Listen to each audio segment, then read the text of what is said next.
Hello everybody and welcome back to Advanced Maths. Today we're looking at conversion graphs.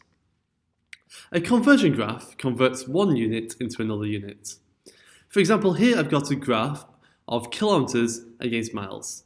And this is a really easy way of converting kilometres into miles, or going backwards, miles into kilometres.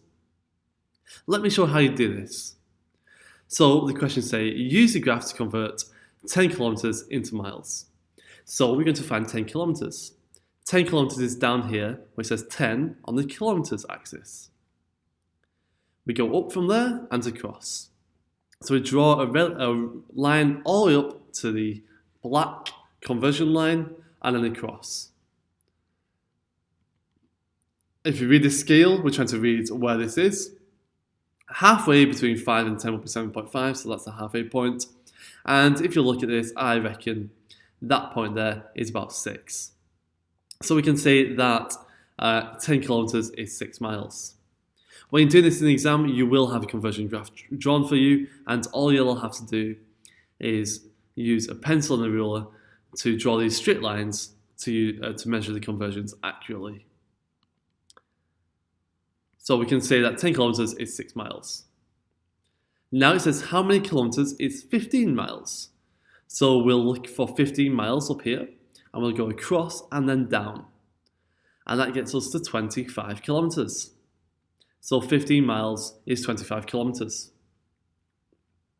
Finally, our next question is convert 60 kilometres into miles. Well, this is a bit tricky because we cannot see 60 kilometres on our graph. The graph stops at 30. So we're going to have to use a bit of maths here. But we know from question 1 that 10 kilometres is 6 miles. That's what we worked out before.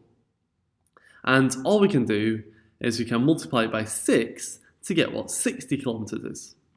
So we'll multiply by 6, and we get that 60 kilometres is 36 miles. 6 times 6 is 36. And we've done. That is the final answer. Okay? That's everything you need to know about conversion graphs. And if you're ready, you can try these practice questions where we're converting centimetres to inches or inches into centimetres. You can pause the video now and you can try to answer all these questions on screen. Good luck. I say this should probably take about 5 to 10 minutes. Are you ready to see the answers? I'll show you in 3, 2, 1. Did you get it correct? Let me know in the comments. Thank you for watching this week's video from Advanced Maths. Remember, we have plenty more videos coming every week.